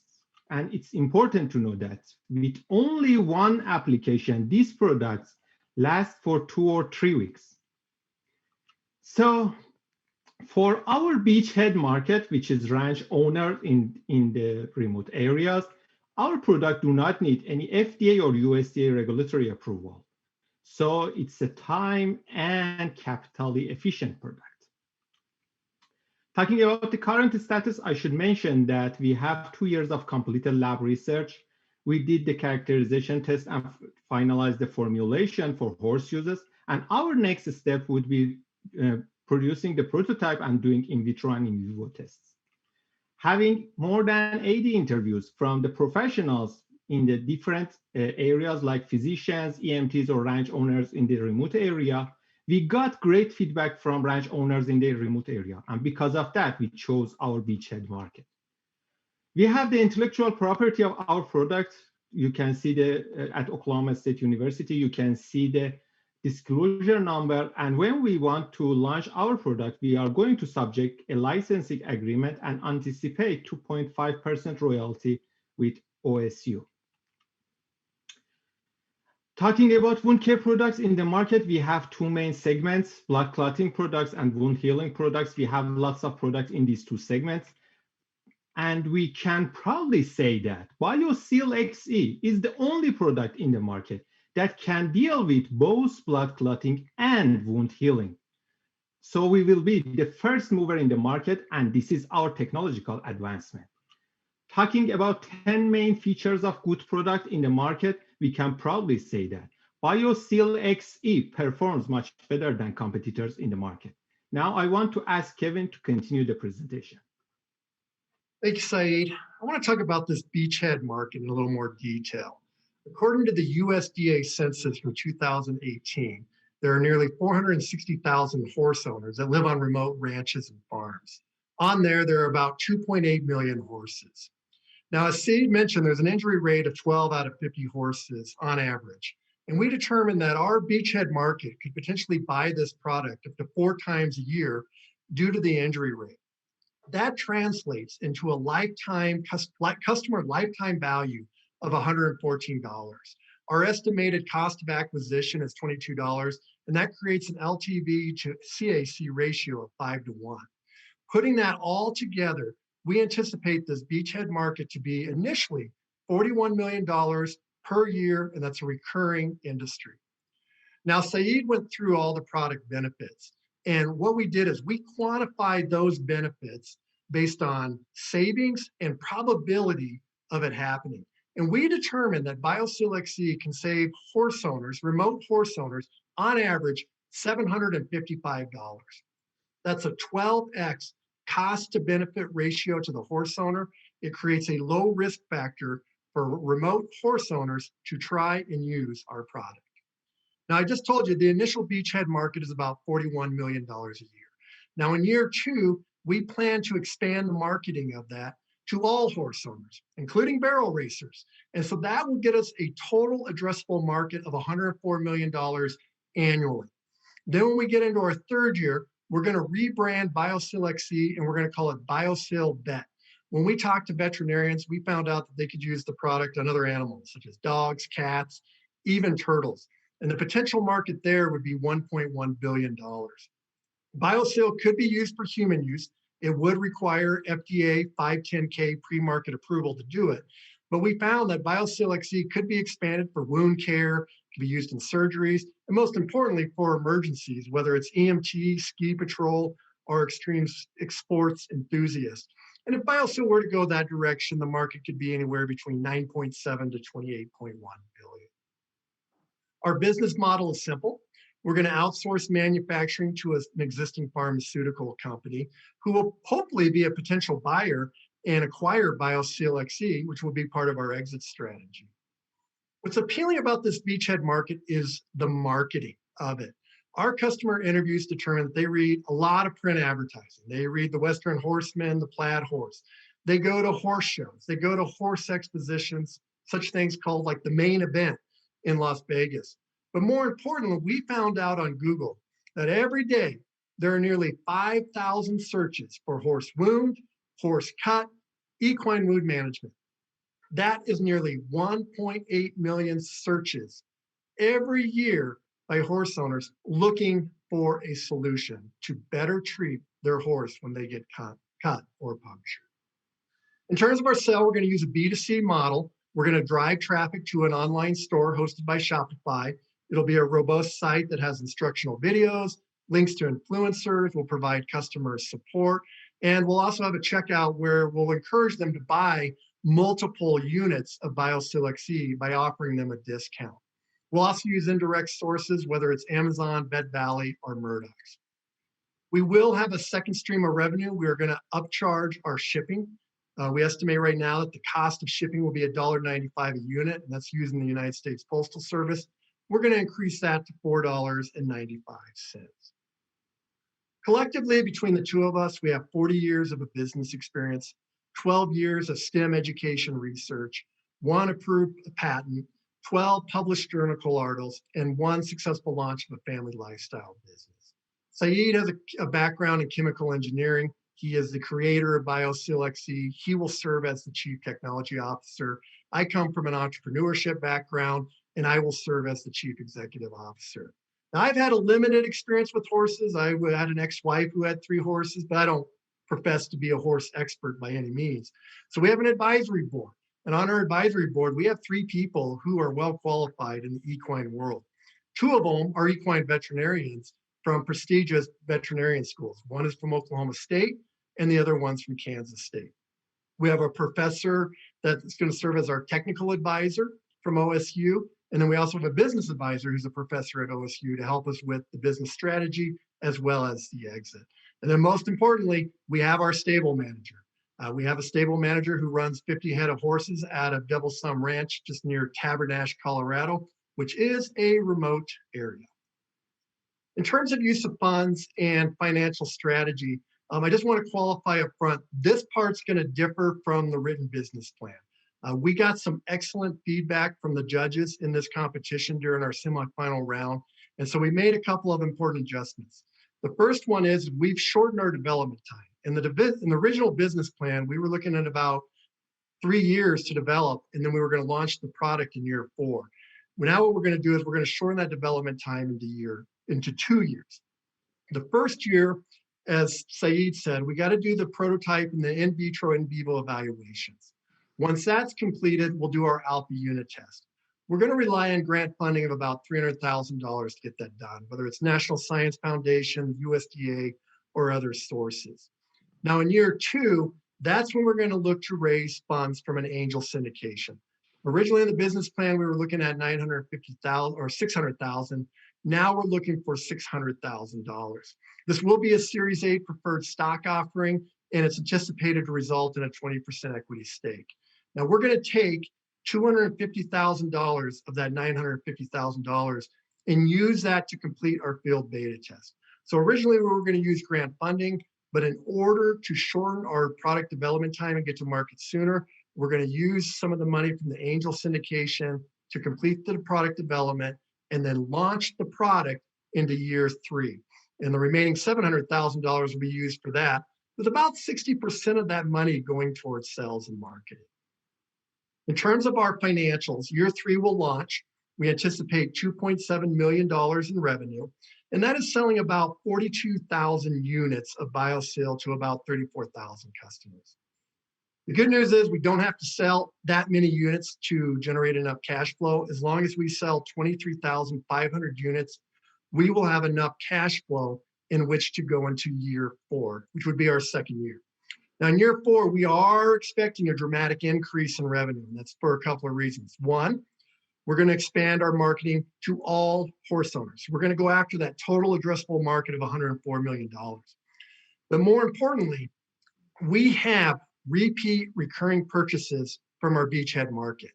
We're going to have a decreased customer acquisition cost that's going to increase our overall profit margin from 13 to 42%.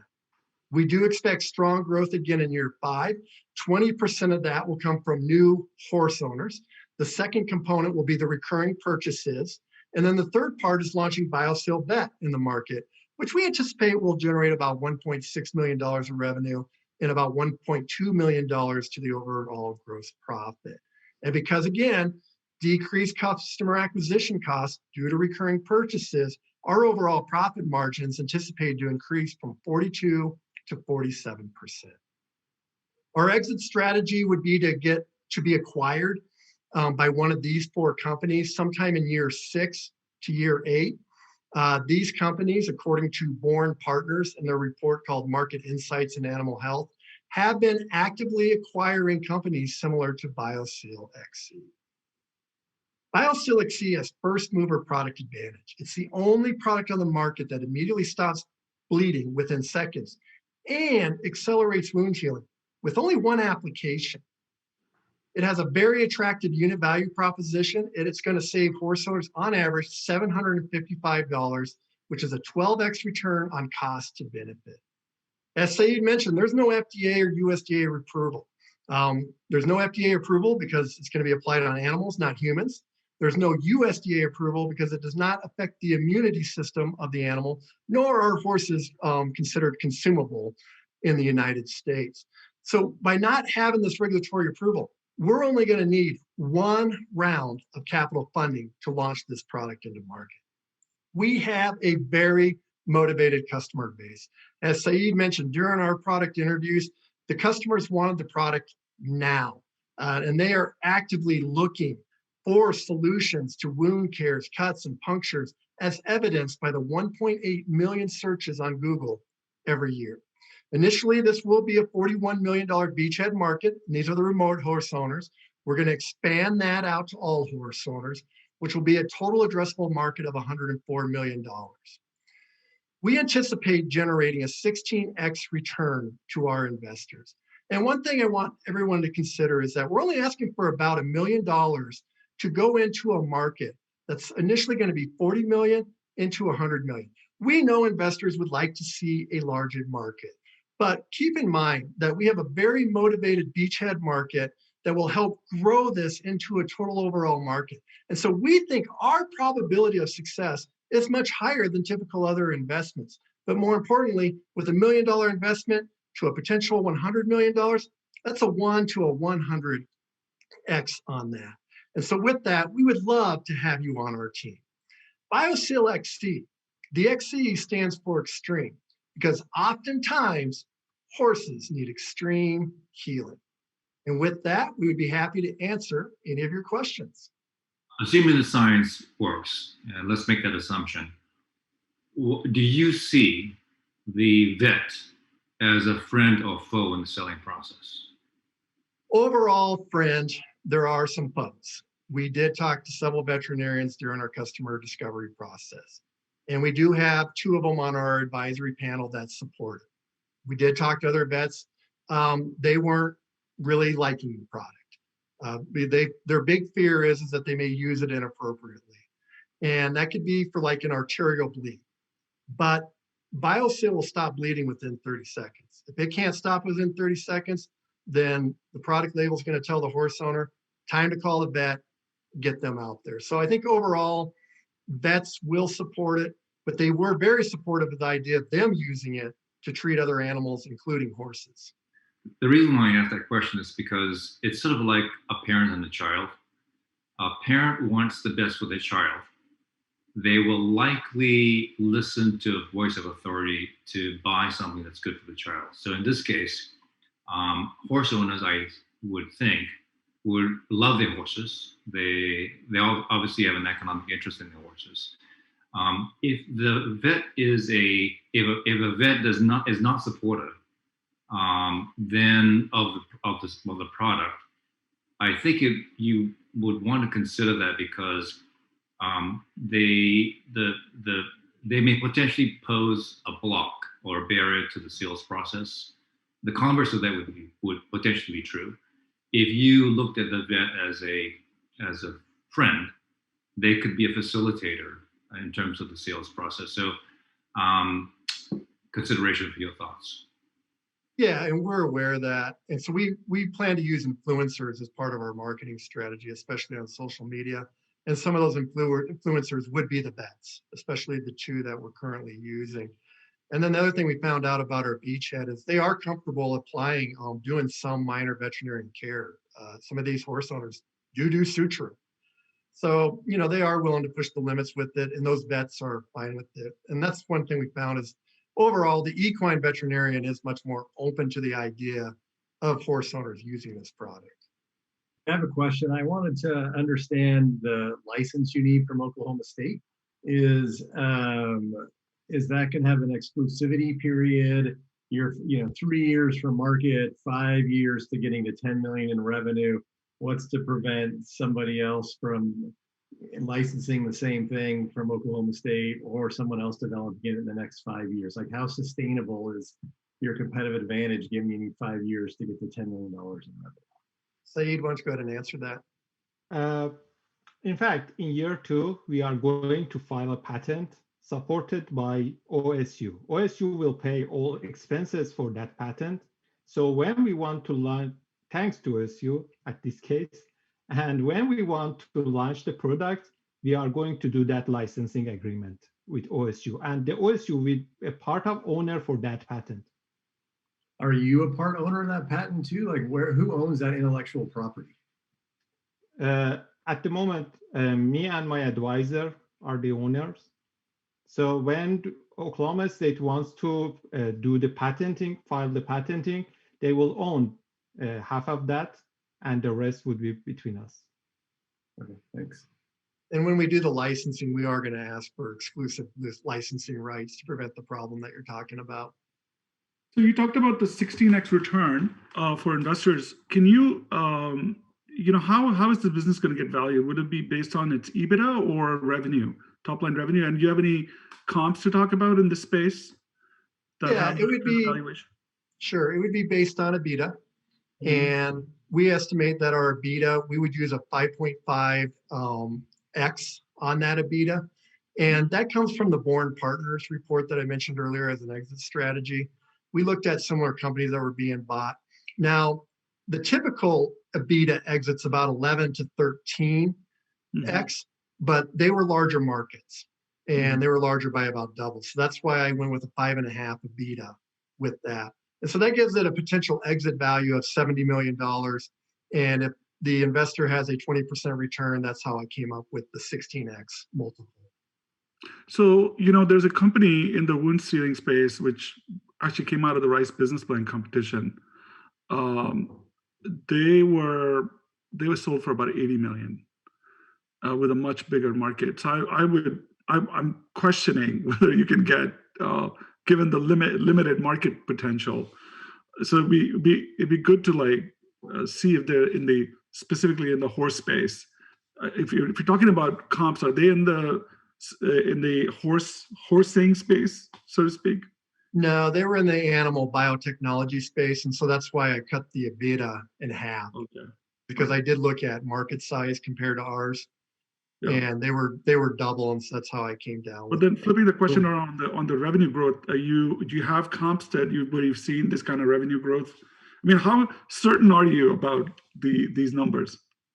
Well, we feel we're conservative, and I imagine most investors tell you that as well. So we did the numbers a couple of ways. One, we based it on the number of horses, took that by the injury rate, and then took that by like a 20% customer acquisition cost. The other way we've done is we've done the remote horse owners. We multiplied that by 25% awareness rate, and then a 20% a closure rate. And what's interesting is we came down to the 42,000 units each year. So I feel pretty confident with it because I'm using one way I'm using the horse owners buying through their awareness. The other way I'm using the horse injury rate, and I'm coming back to the same market. And then when I look at the overall market, when I talk about the total addressable market, I still get that $104 million. I get that a couple of ways. One is I take the total horses by the injury rate times the $60 unit. And then the other way is I take the total Google searches of 1.8 million times the $60. And one gets me 104 million and the other one gets me $108 million total addressable market. So yeah, I think by being able to calculate the number and get similar two ways, I feel pretty good about it. Cool. All right. Other questions? Kristen, do you have a question? I do. Yeah, I have a couple questions. I mean, one is that it seems like there's a pretty long time horizon for the product development piece of it. Like you're not even really launching the business until year 4. So you've got like a 3-year sort of, product development. So that, that's the concern. Is there some reason why that can't be expedited, or is that just based on the grants that you're getting? Yeah, so we've expedited it from 3 to 2 years, and then I'll let Saeed kind of explain why the 2 years is necessary in terms of product development. Yeah, very good question. The point about this one is that our last step would be clinical trial. I want to bring up an example that all of us are just engaged with. Moderna. Moderna has $50 billion of capital budget. It has governmental support. It has WHO support. It has 8 billion people support. But the clinical trial took 9 months for them.